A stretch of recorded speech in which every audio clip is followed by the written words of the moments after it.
வணக்கங்க. இந்த வீடியோவில் நம்ம பார்க்கக்கூடிய டாபிக் என்ன அப்படின்னா, ராகு கேது ஏற்படுத்தும் ஆயுள் பாதிப்பு. இதை பற்றி தான் பார்த்துட்ருக்கோம். வரிசையாக நான் போட்டுட்ருக்கேன் பதிவுகள். அதில் பார்ட் 4 தான் இந்த வீடியோவில் நம்ம பார்க்க போகிறோம்.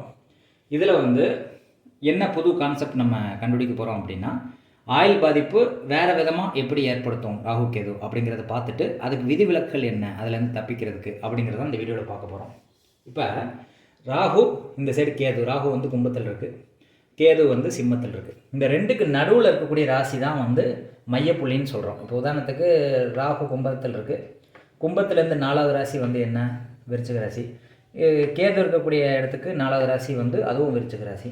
இந்த சைடு ராகுக்கு 4வது ராசி பார்த்திங்கன்னா ரிஷபராசி, இந்த சைடு கேதுக்கு 4வது ராசி பார்த்திங்கன்னா ரிஷபராசி. அதாவது ரைட் சைடு மையப்புள்ளி, லெஃப்ட் சைடு மையப்புள்ளின்னு சொல்லி ரெண்டு விதமாக பிரிக்கிறோம். ராகு கேதுக்கும் மையப்பகுதி, அதாவது சிம்பிளாக சொல்லப்போனால் ராகுக்கும் கேதுவுக்கும் 4வது ராசி அதான் மையப்புள்ளி. இப்போ இந்த சைடு ராகுவுக்கு 4வது ராசி, இந்த சைடு கேதுவுக்கு 4வது ராசி. அதே மாதிரி இந்த சைடு ராகுவுக்கு 4வது ராசி, கேதுவுக்கு இது 4வது ராசி. அப்போ ரைட் சைடு 4வது ராசியும் லெஃப்ட் சைடு 4வது ராசியும் மையப்புள்ளியாக வரும். ராகு கேதுக்கு மிட் பாயிண்ட். அதில் என்ன கிரகங்கள் இருக்கோ அதெல்லாம் பாதிக்கப்படும். இதில் மெயினாக எந்த கிரகத்தினால பாதிக்கப்படும் அப்படின்னா, ராகு இடது பக்கம் நோக்கி வர்றதுனால, ராகு சுக்கிரன் இருக்குது, அதாவது 4வது இடத்துல சுக்கிரன் இருக்குது. இப்போ ராகு சுக்கிரன் நோக்கி வர்றதுனால சுக்கிரன் ராகுவால் பாதிக்கப்படும். இந்த சைடு ரிஷப ராசியில் சந்திரன் இருக்குது, இதை கேது தான் சந்திரன் நோக்கி வருது. 4வது ராசியில் சந்திரன் இருக்குது, அதை நோக்கி கேது தான் போகுது. அப்போ கேதுனால பாதிப்பு சந்திரனுக்கும், ராகுனால பாதிப்பு சுக்கிரனுக்கும் ஏற்படும். இப்போ சுக்கிரனுடைய காரகத்துவங்கள் என்னென்னு சொல்லி உங்களுக்கு தெரியணும், சந்திரனுடைய காரகத்துவங்கள் என்னென்னு சொல்லி தெரியணும். அப்போ சந்திரனுங்கிறது தாய். அப்போ கேது சந்திரனை தொட்டுச்சுன்னா தாய்க்கு உடல் சரியில்லாமல் அது மூலிமா பாதிப்பு ஏற்படும். எப்போ ஏற்படும் அப்படின்னா, கோச்சார ராகு இங்கே ட்ராவல் ஆகும்போது தாய்க்கு உடல் பாதிப்பு ஏற்படும், நோயினால் பாதிப்பு ஏற்படும். அதே மாதிரி இந்த ராகு சுக்கிரனை தொடும்போது மிட் பாயிண்டில் இருக்கிறதுனால, இது சுக்கிரனுங்கிறது மனைவியை குறிக்கக்கூடியது, கல்யாணம் ஆகாதவங்களுக்கு சகோதரியை குறிக்கக்கூடியது ஆண் ஜாதகத்துக்கு. பெண் ஜாதகத்தில் ஜாதகியை குறிக்கக்கூடியது. அப்போ இது ஜாதகிக்கு கண்டம் ஏற்படும். அது நோயினால் ஏற்படாது, விபத்து மூலியமாகவோ ஏதோ ஒரு துர்சம்பவங்களாலேயோ மரணம் ஏற்படுறதுக்கு வாய்ப்புகள் இருக்குது. வாய்ப்புகள் இருக்குதுன்னு தான் சொன்னேன், கண்டிப்பாக ஏற்படும் நான் சொல்லலை. ஏன் அப்படின்னா அதுக்கு விதிவிலக்குகள் இருக்குது. அது என்னன்னு சொல்லி பார்ப்போம். இப்போ ஃபஸ்ட்டு இந்த மிட் பாயிண்ட் என்னன்னு கண்டுபிடிக்கணும். ராகுக்கு 4வது ராசிங்கிறது ராகுவால் பாதிக்கப்படும், கேதுவுக்கு 4வது ராசிங்கிறது கேதுனால பாதிக்கப்படக்கூடிய பிளானட். இந்த விதி ஃபஸ்ட்டு புரிஞ்சுக்கணும். இப்படி பாதிப்பு ஏற்படுது, ஒரு கிரகத்துக்கு பாதிப்பு ஏற்படுதுன்னா அதுக்கு பேர் தான் அற்ப ஆயுள் பாதிப்புன்னு சொல்கிறோம். அதாவது 33 வயசுக்குள்ளேயே அந்த ஆள் மரணம் அடைவாங்க அப்படின்னு சொல்லலாம். அந்த குறிப்பிட்ட காரகத்துவம் இந்த ஜாதகனுடைய 33 வயசுக்குள்ளேயே மரணிப்பாங்கன்னு சொல்லலாம். அல்லது இதுவே ஜாதகராகவோ ஜாதகையாவோ இருந்தால் 33 வயசுக்குள்ளே மரணம் அடைவாங்க அப்படின்னு சொல்லலாம். இதை ஃபஸ்ட்டு நீங்கள் தெளிவாக்கிடணும். இப்போ இந்த ஜாதகத்தில் வேறு விதமாக பார்த்தா எப்படி பார்க்கலாம் அப்படின்னா, இப்போ ராகுக்கு 8வது இடத்துல குரு இருக்குதா, அப்போ குருவுக்கும் ராகுனால பாதிப்பு ஏற்படும். நான் ஏற்கனவே பழைய வீடியோஸில் போட்ட மாதிரி ராகுக்கு 8வது இடத்துல குரு இருக்கிறதுனால குரு ராகுனால பாதிக்கப்படும். கேதுவுக்கு 8வது இடத்துல என்ன இருக்குது, 1 2 சரி, கேது ரிவர்ஸில் ட்ராவல் ஆகுது. 1 2 3 4 5 6 7 8, 8ல் செவ்வாய் சனி இருக்குது. இது எது கம்மியான டிகிரியில் இருக்குதோ அதை கேது பாதிக்கும். ராகுவுக்கு 8வது இடத்துல குரு இருக்கிறதுனால இது ராகுவால் பாதிக்கப்படும். குரு அப்போ அதாவது குருங்கிறது ஜாதகர் ராகுனாலையும், இந்த செவ்வாய் சனிங்கிறது செவ்வாய்ங்க சகோதரன் கேதுனாலையும் பாதிக்கப்படுவாங்க. அப்போ எத்தனை வகையான பாதிப்பு இருக்குதுங்கிறத நீங்கள் புரிஞ்சுக்கணும். கேதுக்கு அடுத்த கட்டத்தில் குரு இருந்தாலும் இந்த கேது போய் தொடும்போது பாதிப்பு ஏற்படும். அதாவது ராகுக்கு 8வது இடத்துல குரு இருக்கிறதுனால ராகுவால் இது பாதிப்பு ஏற்படும். 8வது இடங்கிறது இதால் வரும்போது 1.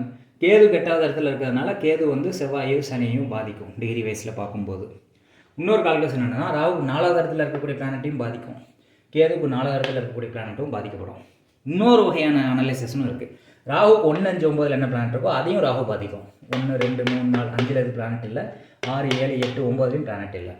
அப்போ ராகு 1 5 9 பிளானட்டை பாதிக்கிறதுக்கு வாய்ப்பு இல்லை. ராகுவால் பாதிக்கப்படுறது குரு 8வது இடத்துல இருக்கனால குரு பாதிக்கப்படுது, சுக்கிரன் மிட் பாயிண்டில் இருக்கிறதுனால சுக்கிரனும் பாதிக்கப்படுது. இந்த 2 விஷயங்கள் தான் ராகுவால் பாதிப்பு ஏற்பட போகுது. கேது சந்திரனை பாதிக்க போகுது. கேதுக்கு 8வது இடத்துல என்ன இருக்குது, செவ்வாய் சனி. இதில் எது ஃபஸ்ட்டு வருதோ அதை கேது பாதிக்க போகுது.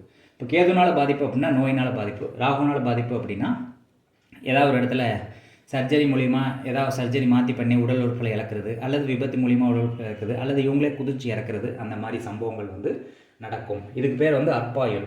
33 வயசுக்குள்ளே இந்த ஜாதகரோ ஜாதகியோ மரணிக்கிறதுக்கு வாய்ப்பு இருக்குது.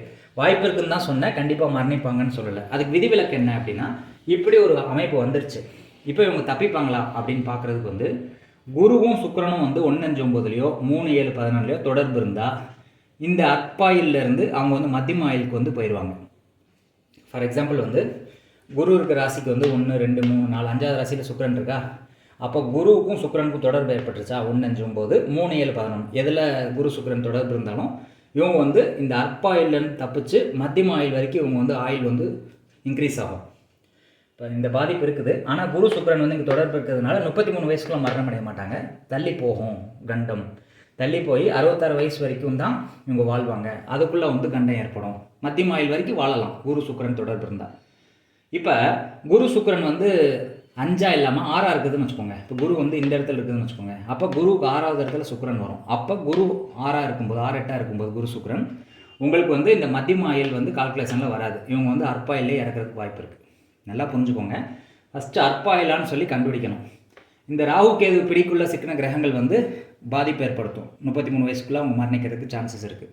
அதுலேருந்து தப்பிக்கிறதுக்கு விதிவிலக்கு என்ன அப்படின்னா, குரு சுக்கிரன் வந்து 1-5-9லையோ 3-7-14லையோ இருந்தது அப்படின்னா அவங்க அற்பாயில் இல்லாமல் மத்தியம ஆயில் வரைக்கும் அவங்க வாழ்வாங்கன்னு சொல்லலாம்.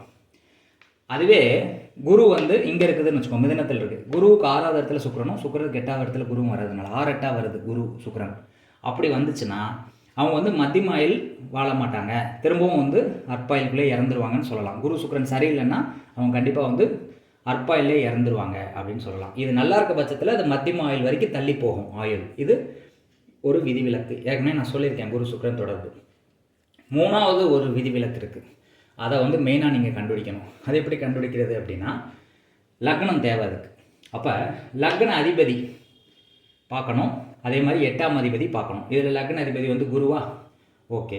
லக்னத்துக்கு 8ஆம் அதிபதி யார் வரா அப்படின்னா துலாம் ராசி வரும், சுக்கிரன் வருவார். அப்போ லக்னாதிபதி 8ஆம் அதிபதி, இந்த ரெண்டுனுடைய கண்டிஷன் எப்படி இருக்குது, வலு எப்படி இருக்குதுன்னு செக் பண்ணிட்டு தான் இது மத்தியம ஆயிலா அல்லது தீர்க்க ஆயிலா அப்படின்னு சொல்லி முடிவு பண்ணணும். ஃபஸ்ட்டு வந்து அற்பாயில் கன்ஃபார்ம் பண்ணணும் ராகு கேதுல சிக்கினது. ரெண்டாவது வந்து அதை தாண்டி இவங்க வந்து மத்தியம ஆயிலுக்கு போவாங்களா அப்படிங்கிறதுக்கு குரு சுக்கிரன் வந்து 1-5-9லையோ 3-7-14லையோ தொடர்பு இருந்தால் மத்தியம ஆயிலுக்கு போவாங்க. அது 6-8 இருந்தது, 12 இருந்தது, 4 இருந்தது அப்படின்னா அதுலேயும் வந்து மத்தியம ஆயில் வரைக்கும் வரமாட்டாங்க, அற்பாயிலே இறந்துருவாங்கன்னு சொல்லலாம். குரு சுக்கிரன் தொடர்பு இருந்தால் மட்டும்தான் மத்தியம ஆயில் வரைக்கும் வருவாங்க. ஓகே, இதுவும் நல்லா இருக்குது அப்படின்னா, இது சரியில்லை அப்படின்னா கூட நீங்கள் லக்னாதிபதியும் 8ஆம் அதிபதியும் பார்க்கணும். அது நல்லா இருந்துச்சு அப்படின்னா நீங்கள் கண்டிப்பாக தீர்க்க ஆயில் இருக்குது அப்படின்னு சொல்லி சொல்லலாம். அதுக்கு ஒரு உதாரணம் பார்ப்போம். இப்போ உதாரணத்துக்கு இங்கே லக்ன அதிபதி யார், குரு. லக்னமும் குருவனுடைய வீட்டில் இருக்குது, லக்ன அதிபதியும் குருவாக தான் வர்றாரு. இங்கே அஷ்டமாதிபதிங்கிறது துலாம் ராசிங்கிறதுனால சுக்கிரன். அப்போ லக்னாதிபதி குரு, அஷ்டமாதிபதி சுக்கிரன். இவங்க நல்லா இருக்காங்களா அப்படின்னு பார்க்க தேவையில்லை. இவங்க வீடு கொடுத்தவங்க வந்து நல்லா இருக்காங்களா அப்படின்னு பார்த்தா போதும். உதாரணத்துக்கு குருவுக்கு வீடு கொடுத்தவனும் குரு தான். அப்போ நீங்கள் வந்து வீடு கொடுத்தவங்க வந்து பார்த்தா போதும். இப்போ குரு வந்து எங்கே இருக்குது அப்படின்னா கடகத்தில் போய் உச்சமாகுது. லக்னாதிபதி வந்து கடகத்தில் இருக்காரு, அது உச்சமோ நீச்சமோ அதெல்லாம் நீங்கள் பார்க்க தேவையில்லை. இந்த வீடு கொடுத்தவன் எப்படி இருக்காருன்னு பார்க்கணும். இப்போ குருவுக்கு வீடு கொடுத்தவன் வந்து சந்திரன் தானே, சந்திரன் வந்து உச்சத்தில் இருக்காரு, அதுதான் ரொம்ப முக்கியம். அதாவது லக்ன அதிபதி எந்த ராசியில் இருக்கோ அந்த ராசியினுடைய அதிபதி உச்சத்தில் இருக்காரா, நீச்சத்தில் இருக்காரா, ஆட்சியில் இருக்காரா அப்படிங்கிறத நம்ம கால்குலேட் பண்ணணும். லக்னாதிபதி நீசமாவோ உச்சமாவோ இருக்கிறது வந்து நமக்கு தேவையில்லை. லக்னாதிபதி நின்று ராசி அதிபதி எப்படி இருக்காரு அப்படின்னு பார்க்கணும். இப்போ லக்னாதிபதி குரு தானே, அவர் எங்கே இருக்கார், கடகத்தில் இருக்கார். அவர் உச்சமாக இருந்தாலும் பரவாயில்ல, நீசமாக இருந்தாலும் பரவாயில்ல, அதை நம்ம பார்க்க தேவையில்லை. ஆனால் இவருக்கு வீடு கொடுத்தது வந்து சந்திரன் தானே, சந்திரன் உச்சமாக இருக்கல, அப்போ வந்து இவர் வந்து தீர்காயுள் 100 வயசு வரைக்கும் வாழ்வார் அப்படின்னு சொல்லலாம். அதாவது 66லேருந்து 100க்குள்ளே தான் இவர் இறப்பார் அப்படின்னு சொல்லலாம். மத்தியம ஆயிலை தாண்டி இவருக்கு ஆயில் இருக்குது அப்படின்னு கண்டுபிடிக்கலாம். லக்னாதிபதி வலுவாக இருக்குது.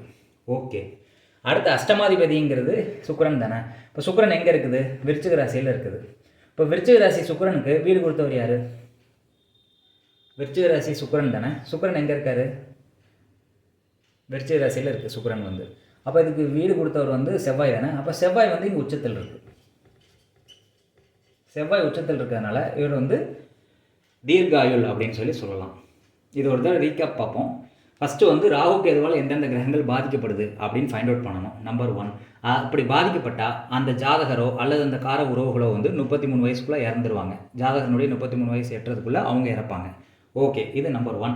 ரெண்டாவது பாயிண்ட் வந்து இப்படி அற்பாயில் இருக்குதுன்னு தெரிஞ்சால் வருத்தப்பட தேவையில்லை. அதுக்கு விதிவிலக்கு என்ன, குருவும் சுக்கிரனும் 1 5 9லையோ 3 7 11லையோ தொடர்பு இருந்தால் அது வந்து மத்தியம ஆயுள் வரைக்கும் அவங்க இருப்பாங்க அப்படின்னு சொல்லலாம். இந்த அற்பாயுளோட அது நிற்காது, மத்தியம ஆயுள் வரைக்கும் அவங்க வாழலாம் அப்படின்னு சொல்லலாம். இதுவே குருவும் சுக்கிரனும் வந்து 4 12 6 8 அந்த மாதிரி இருந்தாங்க அப்படின்னா அதுவும் வந்து சரியில்லை, அதனால் இவங்க அற்பாயிலே இறந்துருவாங்க அப்படின்னு சொல்லலாம். இப்போ ரெண்டுமே நல்லா இருக்குது. மூணாவது என்ன பார்க்கணும் அப்படின்னா, லக்ன அதிபதி நின்ற வீட்டு அதிபதி. இப்போ லக்ன அதிபதி குரு, அது நின்ற வீடு வந்து சந்திரனுடைய வீடு. அப்போ சந்திரன் உச்சமாக இருக்குது, அப்போ லக்னாதிபதி நல்லா இருக்குதுன்னு எடுத்துக்கலாம். அடுத்து அஷ்டமாதிபதி சுக்கிரன், அது எங்கே இருக்குது? செவ்வாயினுடைய வீட்டில் இருக்குது. செவ்வாய் எங்கே இருக்குது?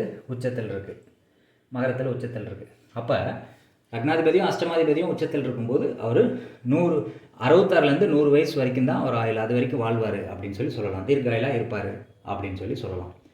அப்போ கண்டம் எப்படி ஏற்படுது, அதுக்கு விதிவிலக்கு என்ன அப்படிங்கிறது உங்களுக்கு கண்டிப்பாக தெளிவாக புரிஞ்சிருக்கும்னு நான் நம்புகிறேன். அதனால் வந்து லக்னாதிபதி நின்ற ராசி அதிபதி எப்படி இருக்கார், அஷ்டமாதிபதி நின்ற ராசி அதிபதி எப்படி இருக்கார், அதை மட்டும் நீங்கள் பார்த்தா போதும். லக்னாதிபதியையும் அஷ்டமாதிபதியும் டேரெக்டாக உச்சம் நீச்சங்கிறது பார்க்க தேவையில்லை. அது வீட்டு அதிபதி எப்படி இருக்காங்க, வீடு கொடுத்தவங்க நல்லா இருக்காங்களா அப்படின்னு பார்த்துட்டு இது தீர்காயில் ஜாதகமா, மத்தியமாயில் ஜாதகமா, அற்பாயில் ஜாதகமா அப்படிங்கிறத நீங்களே கண்டுபிடிக்கலாம். இதுக்கு அடுத்தும் ஒரு சில விதிகள் இருக்குது. ஆயிலை கண்டுபிடிக்கிறதுக்கு, மரணத்தை கண்டுபிடிக்கிறதுக்கு இன்னும் சில விதிகள் இருக்குது. அது அடுத்த வீடியோஸில் வந்து நம்ம பார்ப்போம். இந்த பதிவு வந்து கண்டிப்பாக உங்களுக்கு பயனுள்ளதாக இருக்கும் அப்படின்னு நான் நம்புகிறேன். நன்றி, வணக்கம்.